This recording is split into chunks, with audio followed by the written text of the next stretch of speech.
ఈ క్లాసెస్లో ప్రధానంగా నేను తీసుకున్న ఉద్దేశం ఏంటి అంటే, ఒక అభ్యర్థి ఏ తరహాకి సంబంధించిన వారైనా కూడా పోటీ పరీక్షల్లో ప్రత్యేకంగా గ్రూప్ 2లో విజయం సాధించడానికి కొన్ని మెలకువలు ఉంటాయి. వాటిని మనం సక్సెస్ సీక్రెట్స్ అని పిలుస్తుంటాము, సక్సెస్ టిప్స్ అని పిలుస్తుంటాము. ఈ సక్సెస్ టిప్స్ తెలిసిన ప్రతి వ్యక్తి విజయాన్ని చాలా తేలిగ్గా పొందుతున్నారు. ఆ టిప్స్ తెలియని అభ్యర్థులు చాలా గందరగోళానికి గురై తన పొందాల్సిన జాబ్ను కూడా పొందలేకపోతున్నాడు. ఇలాంటి తరుణంలో ఎకానమీకి సంబంధించిన ఒక బేసిక్ వ్యూను మీ అందరికీ అందించడం కోసమని ఈ వీడియో చేయడం జరుగుతుంది. చాలా క్లిష్టతరమైన ఈ యొక్క ఎకానమీ సబ్జెక్ట్ను చాలా తేలిగ్గా ఎలా అసెస్మెంట్ చేయాలి అనే దాన్ని ఇప్పుడు చూద్దాం. ఇది ప్రధానంగా ఎకానమీలో ఉండే అంశాలను ఒక విధానంలో అధ్యయనం చేయాలి. ఆ విధానం ఏంటి అంటే, ఇక్కడ ఒక 3 టైర్ సిస్టమ్ మీ ముందు తీసుకొస్తున్నాను. అందులో ఫస్ట్ సిస్టమ్ వచ్చేసరికి కోర్ సబ్జెక్ట్ అని పిలుస్తుంటాము. కోర్ సబ్జెక్ట్ లేదా బేసిక్స్ అని పిలుస్తుంటాము. కోర్ లేదా బేసిక్స్. ఇది అభ్యర్థికి ఆ ప్రిపేర్ అయ్యే టాపిక్ పైన ప్రాణం లాంటిది. అంటే ఇది తెలియని పక్షంలో అభ్యర్థి సక్సెస్ రేట్ అవ్వదు. అంటే దీనిపైన సంపూర్ణమైన అవగాహన అనేది పొందడానికి ప్రయత్నం చేయాలి. దెన్ నెక్స్ట్ ఆ తర్వాత ఏంటి అంటే, నూతనంగా వచ్చిన అంశాలను, డేటాస్ని, స్టాటిస్టికల్ రిపోర్ట్స్ను మొదలైన వాటిని సేకరణ చేయాలి. దీన్ని మనం లేటెస్ట్ అంశాలుగా పొందుపరుస్తాము. నూతనమైన అంశాలు, నూతనమైన విధానాలు అని చెప్తుంటాము. అంటే ఎకానమీలో వచ్చే ప్రధానమైన అంశం ఏంటి అంటే, నిత్యం మారుతూ ఉంటుంది. అయితే ఆ మార్పు అనేది కోర్ సబ్జెక్టుకి అనుబంధంగా తీసుకుని అధ్యయనం చేసినట్లయితే విజయం తేలిగ్గా వస్తుంది. ఈ 2 అంశాలు తెలిసినప్పటికీ కూడా అభ్యర్థి సమాధానం చేయడం క్లిష్టతరంగా మారుతుంది. ఇలాంటి తరుణంలో 3వ అంశం ఏంటి అంటే, విశ్లేషణాత్మకమైన విధానము లేదా విశ్లేషణ అంశాలను పరిగణలోకి తీసుకోవాలి. ఈ 3 అంశాలపైన అభ్యర్థికి ఫుల్ గ్రిప్ ఉన్నట్లయితే అది ఏ ఎగ్జామ్ అవనివ్వండి, గ్రూప్ 1 కానీ, గ్రూప్ 2 కానీ, సివిల్స్ కానీ, ఏదైనా కూడా సక్సెస్ అవ్వడం చాలా తేలిగ్గా ఉంటుంది. ఇందులో ఫస్ట్ ఒక పాయింట్ ఆఫ్ వ్యూ తీసుకొని దాంట్లో ఈ 3 అంశాలను పొందుపరిచి అభ్యర్థి తేలిగ్గా ఆన్సర్ ఎలా చేయాలో మనం డిస్కస్ చేద్దాము. ఇక్కడ ఫస్ట్ ఎకానమీలో ఉండే సబ్జెక్టులు మనం ఏది తీసుకున్నా, అది జాతీయ ఆదాయం కావచ్చును, బ్యాంకింగ్ కావచ్చును, ద్రవ్యం కావచ్చును, ద్రవ్యోల్బణం కావచ్చును, అంతర్జాతీయ అంశాలు కావచ్చును, సహజ వనరులు కావచ్చును, అది జాతీయ కావచ్చును, రాష్ట్ర అంశాలు కావచ్చును. ఏ అంశాలు అయినప్పటికీ అభ్యర్థికి అంశాలపైన ఫస్ట్ గ్రిప్ అనేది రావాలి. అందులో టాపిక్ తెలుసుకొని ఉండాలి. దానిలో సిలబస్ చాలా కీలకమైన అంశం. ఇప్పుడు మన దేశానికి సంబంధించిన అంశాలు తీసుకున్నప్పుడు దేశంలో ఒకటి వ్యవసాయ రంగము, రెండవది పారిశ్రామిక రంగము, మూడవది సేవా రంగం ఉంటుంది. ఈ రంగాల్లో ఫ్రీక్వెంట్గా మార్పులు వస్తుంటాయి. ప్రతి ఎకానమిక్ సర్వేలో, ప్రతి బడ్జెట్లో అనేక మార్పులు చోటు చేసుకునే రంగాలు ఉంటాయి. అయితే వీటిలో ఎలా అధ్యయనం చేయాలి అనేది ఒక ఎగ్జాంపుల్ తీసుకుందాం. చిన్న ఎగ్జాంపుల్, వ్యవసాయ రంగం కానీ, పారిశ్రామిక రంగం కానీ, సేవల రంగం కానీ. ఇక్కడ పరిశ్రమలు అనేది తీసుకుందాం ఎగ్జాంపుల్గా. పరిశ్రమలు, ఇండస్ట్రియల్ సెక్టార్. ఇండస్ట్రియల్ సెక్టార్లో అత్యంత ప్రభావితం చేస్తూ నూతనంగా వస్తున్న అంశాలను మనము పరిగణలోకి తీసుకోవాలి. అంటే ఆ లేటెస్ట్ అంశాలపైనే ఎగ్జామినర్ రాబోయే ఎగ్జామ్లో ఫోకస్ చేస్తున్నాడు. గత ఎగ్జామ్ ప్యాటర్న్కి ప్రస్తుత ఎగ్జామ్ ప్యాటర్న్కి చాలా వేరియేషన్ కనిపిస్తుంది. అంటే గతంలో ఫ్యాక్ట్ తీసుకొని వాటి మీద క్వశ్చన్ అడిగేవాడు, ఇప్పుడు ఒక స్టేట్మెంట్ తీసుకొని ఆ స్టేట్మెంట్ మీద క్వశ్చన్ అడుగుతున్నాడు. అంటే అభ్యర్థి ఆ తరహాలో ముందంజలో ఉన్నట్లయితే సక్సెస్ రేట్ ఎక్కువగా వస్తుంది.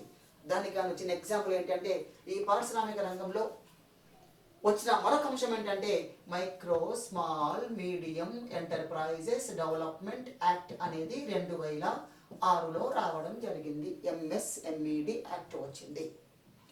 ఇది కోర్ సబ్జెక్ట్. పరిశ్రమల్లో ఇది కోర్ సబ్జెక్ట్.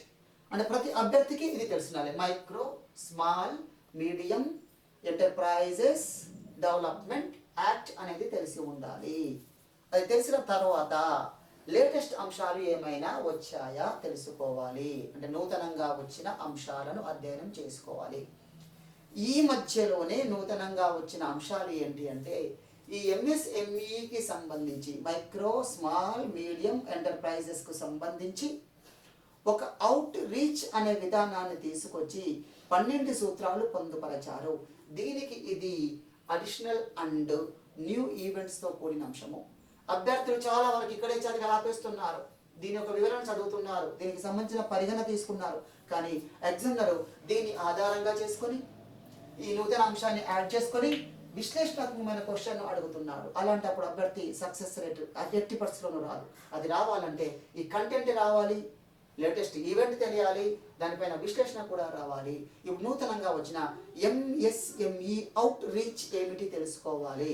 నూతనంగా ప్రభుత్వం ఎంఎస్ఎంఈ పైన అవుట్ రీచ్ అనే ఒక విధానం తీసుకొచ్చి 12 అంశాలను పొందుపరచడం జరిగింది. MSME out reach 12 points. ఏంటి అసలు ఈ 12 పాయింట్స్ ఏంటి, ఈ రీచ్ ఏంటి అనేది అధ్యయనం చేయాలి.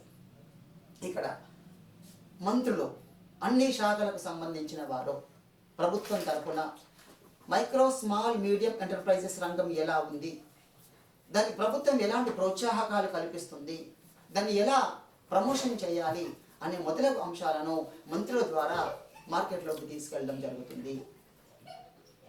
అదే ఎంఎస్ఎంఈకి సంబంధించిన అవుట్ రీచ్ 12 పాయింట్స్ అని గుర్తుంచుకోండి. ఆ తర్వాత ఈ ఎంఎస్ఎంఈల పైనే నూతనంగా ఇంకేమైనా అంశాలు జరిగాయా అధ్యయనం చేయాలి. నూతనంగా ఎన్ఎస్ఎస్ఓ వారు, నేషనల్ శాంపిల్ సర్వే ఆఫీస్ వారు 73rd 73వ రౌండ్ సర్వే నిర్వహించారు. 73 రౌండ్ సర్వే నిర్వహించారు. పోటీ పరీక్షల్లో ప్రిలిమినరీ ఎగ్జామ్ రాసేవారు, స్క్రీనింగ్ ఎగ్జామ్ రాసేవారు, గ్రూప్ 1 ప్రిలిమ్స్ రాసేవారికి ఇదే క్వశ్చన్ అండి, ఇదే క్వశ్చన్. ఎన్ఎస్ఎస్ఓ నిర్వహించిన 73వ రౌండ్ సర్వే దేనికి సంబంధించినది అంటే ఏం చెప్పాలి, ఎంఎస్ఎంఈలకు సంబంధించిన అంశాలను అధ్యయనం చేయడం జరిగింది. ఇది 2015-16 సంవత్సర కాలానికి రిపోర్ట్ ఇవ్వడం జరిగింది. ఈసారి కంపల్సరిగా గ్రూప్ 2 ఎగ్జామ్లో కానీ ఇతర కాంపిటేటివ్ ఎగ్జామ్లో కానీ దీనిపైన క్వశ్చన్స్ పడతాయి. ఎన్ఎస్ఎస్ఓ తన 73వ రౌండ్ సర్వేలో 2015-16 గణాంకాలకు సంబంధించి ఎంఎస్ఎంఈలపై ఇచ్చిన వివరణ ఏమిటి అని అడిగే అవకాశం ఉంటుంది. ఎన్ని యూనిట్లు ఉన్నవని అడిగే అవకాశం ఉంటుంది. Present according to this report మన దేశంలో మైక్రో స్మాల్ మీడియం ఎంటర్ప్రైజెస్ మొత్తం 6,33,88,000 ఉన్నాయి. దీన్ని సింపుల్గా 633.88 లక్షలు అనొచ్చు, లేదా 6.33 కోట్ల యూనిట్లు అని చెప్పొచ్చును. ప్రస్తుతం ఉన్న లేటెస్ట్ రిపోర్టు దీన్ని పరిగణలోకి తీసుకోవాలి. ఇదే నూతన అంశం అంటే ఇదే. గత రిపోర్ట్స్ ప్రకారంగా దేశంలో 6 కోట్ల యూనిట్స్ ఉన్నాయని చెప్పడం జరుగుతుంది. ఇప్పుడు రిపోర్ట్స్ ప్రకారంగా 6,33,88,000 ఎంఎస్ఎంఈ యూనిట్లు ఉన్నట్టుగా చెప్పడం జరుగుతుంది. దీనికి ఇంకా ఎక్స్ట్రా ఇన్ఫర్మేషన్ ఏమైనా ఇచ్చారా, వాటిని పరిగణలోకి తీసుకొని అధ్యయనం చేయాలి. ఇక్కడ ఇంకొక అంశం ఏంటి అంటే 3 ఉన్నాయి. మైక్రో ఉంది, స్మాల్ ఉంది, మీడియం ఉన్నాయి. మూడు ఉన్నాయి. రంగాలుగా తీసుకుంటే మైక్రో యొక్క వాటా ఎంత ఉంది, సూక్ష్మ. మీడియం యొక్క వాటా ఎలా ఉంది, మీడియం. అండ్ స్మాల్ ఎంటర్ప్రైజెస్ ఏ విధంగా ఉన్నాయి, micro and medium and small. ఈ మూడింటికి సంబంధించిన వాటి శాతాలు, యూనిట్ల యొక్క శాతాలు అధ్యయనం చేయాలి. ఇందులో ఇవి ఏకంగా 99% మించి ఉన్నాయి. 99.47% యూనిట్లు కేవలం సూక్ష్మ ఎంటర్ప్రైజెస్ ఉన్నాయి. ఇదే స్మాల్ తీసుకుంటే 0.52%లో రికార్డు కావడం జరిగింది. దీన్ని మళ్ళీ స్మాల్లోకి తీసుకుంటే మైక్రో స్మాల్ అండ్ మీడియం తీసుకుంటే స్మాల్ వచ్చేసరికి 0.52% కనబడుతుంది. మీడియం వచ్చేసరికి రిమైనింగ్ రెస్ట్ ఆఫ్ కనబడుతుంది, 0.01% మాత్రమే కనబడుతుంది. మొత్తం సమ్మేషన్ చేస్తే మనకి 100% రావాలి అండి.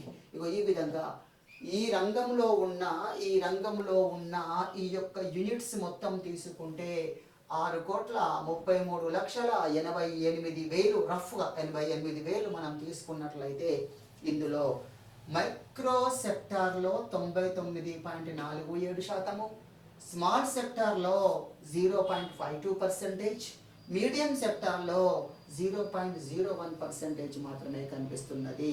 ఇది దీని యొక్క అంశాలు. ఇందులో 3 అంశాలను మళ్ళీ మనం పరిగణలోకి తీసుకుంటాం. ఒకటి తయారీ రంగము, రెండవది వాణిజ్య లేదా వ్యాపార రంగము, మూడవది సేవల రంగము అని చెప్తుంటారు. ఒకటి తయారీ రంగము, రెండు వాణిజ్య లేదా వర్తక రంగము, మూడవది సేవల రంగము అని చెప్తున్నాం. ఇలా ఈ 3 రంగాలు చెప్పినప్పుడు ఒకటి తయారీ రంగం యొక్క వాటా లేదా శాతం ఎంత ఉందో అధ్యయనం చేయాలి. తయారీ రంగం యొక్క వాటా 31% కలిగి ఉంది. వాణిజ్యంలో ఈ ఎంటర్ప్రైజెస్ ఎన్ని ఉన్నాయంటే 36%గా ఉన్నాయి. సేవలలో ఈ యూనిట్లు ఎన్ని ఉన్నాయి అంటే ఇవి ఏకంగా 33% ఉన్నాయి. మొత్తం వచ్చేసరికి 100% రావాలి. 31%, 36%, 33%, టోటల్గా 100%. ఇవి చూస్తుంటే గణాంకాలాగా చాలా గణాంకాలాగా ఉంటుంది, కానీ అభ్యర్థి ప్రాక్టీస్ చేస్తున్న కొద్దీ అవి చాలా ఈజీ అయిపోతుంటాయి. ఇందులో విశ్లేషణాత్మక అంశాలు ఏమిటి అనేది చాలామంది అభ్యర్థులకు డౌట్ వస్తుంది. అంటే ఎగ్జామ్లో వచ్చే క్వశ్చనే ఇది అండి. ఈ రెండింటిని పరిగణలోకి తీసుకొని ఎగ్జామినర్ ఈ తరహా క్వశ్చన్ అడుగుతున్నాడు. ఇందులో ఎలాంటి క్వశ్చన్ అడగచ్చో ఒక శాంపిల్ 2 క్వశ్చన్లు మీకు చూపిస్తానండి. ఇక్కడ 3 రంగాలు తీసుకోండి. 3 రంగాలు తీసుకొని మైక్రో, స్మాల్, మీడియం రంగాలు తీసుకుంటే ఈ 3 రంగాల్లో అత్యధిక వాటా ఎవరిది? దీన్ని స్టేట్మెంట్ ఫామ్లో అడగొచ్చును. లేదంటే ఈ 3 రంగాలలో అత్యధిక వాటా ఎవరిది అని అడుగుతున్నప్పుడు స్టేట్మెంట్ రూపంలో అడిగే అవకాశం చాలా ఎక్కువగా ఉంటుంది. క్వశ్చన్ ఎలా ఉంటుంది అంటే క్వశ్చన్ స్టేట్మెంట్ లాగా సెంటెన్స్ లాగా అడిగే అవకాశం ఉంటుంది. జస్ట్ లైక్ ఎలా చెప్పొచ్చు అంటే ఎంఎస్ఎంఈలో తయారీ రంగం వాటా అత్యధిక వాటాను కలిగి ఉంది. ఆప్షన్ 1. ఎంఎస్ఎంఈలో వాణిజ్య రంగం యొక్క వాటా 2వ స్థానంలో ఉంది.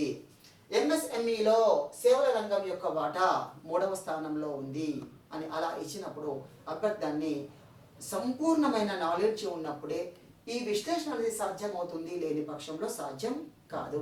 ఇక్కడ ఆర్డర్లో నేను ఫైనలైజ్ చేసి చెప్తాను చూడండి ఒకసారి. వాణిజ్య రంగం యొక్క వాటా అత్యధికంగా ఉంది 2. సేవల రంగం వాటా 2వ స్థానంలో ఉంది 3. తయారీ రంగం యొక్క వాటా అత్యల్ప స్థాయిగా కనిపిస్తూ ఉంటుంది. ఈ 3 సరైన సమాధానాలు. అంటే అభ్యర్థి ఫైనల్గా విశ్లేషణాత్మకంగా ఇలా అధ్యయనం చేసినట్లయితే సరిపోతుంది. ఈ 3 హైలీ డామినేట్ చేస్తున్న సెక్టార్ ఏదంటే సూక్ష్మ రంగము. హైలీ డామినేటెడ్ సెక్టార్ ఏదంటే సూక్ష్మ రంగము. ఈ 2 కలిసి 0.01% కంటే కూడా తక్కువగా ఉన్నట్లు మనం గమనించవచ్చును. ఈ విధంగా 99% జస్ట్ ఇవన్నీ కలిపితే ఇవి 2 కలిపితే 1% కూడా లేవు అని చెప్పొచ్చును. ఇది ఈ ఎకానమీకి సంబంధించిన ప్రిపరేషన్ మెలకువలు. ఇది బేసిక్గా స్టాటిస్టికల్ రిపోర్ట్తో ఉంది కాబట్టి ఈ రకంగా మనం విశ్లేషణ చేశాము. కొన్ని అంశాలు ద్రవ్యము, బ్యాంకులు, ద్రవ్యోల్బణం తీసుకున్నట్లయితే అవి విశ్లేషణాత్మకంగా ఉంటాయి. అంటే ఈ రిపోర్ట్స్ యొక్క ప్రభావం చాలా తక్కువగా ఉంటుంది. అభ్యర్థి దీనినే ఇంత క్రిటికల్ ఉన్న అంశాలనే తేలిగ్గా అధ్యయనం చేసి పెట్టుకున్నట్లయితే అలాంటి సబ్జెక్టులు మరింత తేలిగ్గా అధ్యయనం చేసుకునే అవకాశం ఉంటుంది. ఇదే కాదండి, ఇలాంటివి అనేక విశ్లేషణాత్మక ప్రశ్నలు, దానికి సంబంధించిన ప్రతి అంశము మెయిన్ ఎగ్జామినేషన్ పాయింట్. ఇక్కడ చదవాల్సింది అనేది కీలకం కాదు, ఎంత చదువుతున్నాము, ఎన్ని బెండర్స్ ఆఫ్ పేపర్ చదువుతున్నాము అనేది కీలకం కాదు. ఇక్కడ ప్రధానమైన అంశం ఏమిటి అంటే ఒక అభ్యర్థి తన యొక్క మేధా సంపత్తిని ఉపయోగించి ఎగ్జామినర్ యొక్క నాడిని పల్స్ పట్టేసుకోవాలి. ఆ పల్స్ పట్టేసుకొని సబ్జెక్ట్ని తెలివిగా చదవాలి. ఇక్కడ చెప్తున్న ఒకటే అంశం ఏంటంటే హార్డ్ వర్క్ అనేది ఎప్పుడూ కాదు, స్మార్ట్ వర్క్. చేస్తున్న దాన్ని చాలా తెలివిగా చేసినట్లయితే సక్సెస్ రేట్ వస్తుంది. దీంట్లో అంతిమంగా నెంబర్ ఆఫ్ క్వశ్చన్స్ ప్రాక్టీస్ చేయాలి. ఇదే పాయింట్ ఆఫ్ వ్యూలో నేను దీనిపైన ఒక 20 క్వశ్చన్స్ ప్రిపేర్ చేసి చెప్పగలను. అంటే ఆ 20 క్వశ్చన్స్ ప్రిపేర్ చేసుకొని చెప్పగలిగినట్లయితే, ఆ 20 క్వశ్చన్స్ మీరు ప్రాక్టీస్ చేసినట్లయితే ఎగ్జామినర్ క్వశ్చన్ అడిగితే అంతకు మించిన క్వశ్చన్ మరొకటి ఉండదు. అంటే మనం ఇక్కడ ప్రాక్టీస్ చేస్తున్న questions maximum of the maximum ఎగ్జామ్లో ఏదో రకంగా పడే అవకాశం ఉంటుంది. ఆ తరహాలో మీరు ప్రిపేర్ కావాల్సిన అవసరం ఉంటుంది. దానికి అనుగుణంగా నేను తర్వాత వీడియోస్లో ఇంకొన్ని డిఫరెంట్ వేస్లో, డిఫరెంట్ టైప్స్లో ప్రశ్న సరళి కూడా మీకు నెక్స్ట్ వీడియోలో నేను ఎక్స్ప్లెయిన్ చేస్తాను. అంతవరకు మీరు ఈ వీడియోని వాచ్ చేస్తూ ఉండండి. అంతేకాకుండా ఈ వీడియోని లైక్ చేయండి, మరియు షేర్ చేయండి, మరియు సబ్స్క్రైబ్ చేసుకొని ఇది అందరికీ స్ప్రెడ్ చేయండి. దీనివల్ల అనేక మంది ప్రయోజనం పొందాలి. మీరు విజయస్తులు కావాలని ఆకాంక్షిస్తూ మీ అల్లాడి అంజయ్య.